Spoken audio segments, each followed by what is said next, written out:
प्रवक्ता ग्रंथ अध्याय 41। मृत्यु उस मनुष्य के लिए तेरा स्मरण कितना कटु है जो अपनी संपत्ति का उपभोग करते हुए शांति का जीवन बिताता है। उस निश्चित मनुष्य के लिए जो अपने सब कामों में सफल है और जिसमें भोग विलास करने की शक्ति रह गई है। मृत्यु वह मनुष्य तेरे दंड का स्वागत करता है जो तंगहाली में रहता और जिसकी शक्ति शेष हो रही है, जो बूढ़ा हो चला है, चिंताओं से ग्रस्त है, हतोत्साह और निराश है। तुम मृत्यु से मत डरो, उन्हें याद करो जो तुमसे पहले आए और जो तुम्हारे बाद आएंगे। हर मनुष्य के विषय में प्रभु का यही निर्णय है। सर्वोच्च प्रभु की इच्छा का विरोध क्यों करते हो? वह चाहे 10 वर्ष जिए या 100 या 1000 वर्ष, तुम अधोलोक में अपनी आयु के विषय में शिकायत नहीं कर सकोगे। विधर्मियों का दंड, पापियों की संतति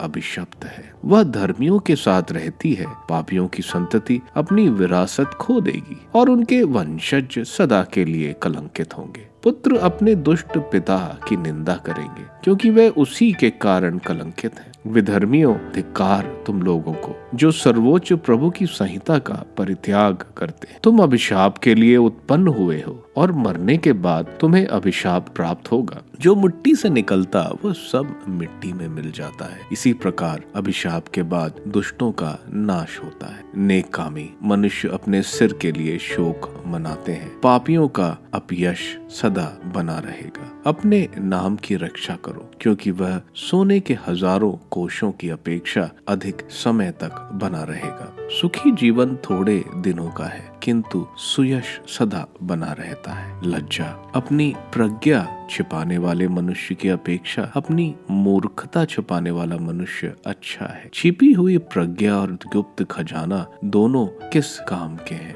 पुत्र, जो शिक्षा तुमको मिली है शांति पूर्वक उसके अनुसार आचरण करो। मेरे विचारों का सम्मान करो। बहुत सी बातों के लिए लज्जा नहीं करनी चाहिए और हर प्रकार की लज्जा उचित नहीं होती। इन बातों को लज्जाजनक मानो। माता पिता के सामने व्यभिचार, शासक और अधिकारी के सामने झूठ, न्यायाधीश और दंड अधिकारी के सामने अपराध, सभा और जनता के सामने विद्रोह, साथी और मित्र के प्रति अन्याय, पड़ोस के लोगों के सामने चोरी, ईश्वर के सत्य और विधान के प्रति शपथ भंग, भोजन के समय मेज पर कोहिनी टेकना, लेन देन में डांट फटकार करना, नमस्कार करने वाले को उत्तर नहीं देना, वैश्या की ओर ताकना, रक्त संबंधी से मुंह फेरना या उसे दिया हुआ हिस्सा या उपहार दबाना, पर स्त्री की ओर आंख उठाकर देखना या उसकी नौकरानी के साथ घनिष्ठता स्थापित करना। तुम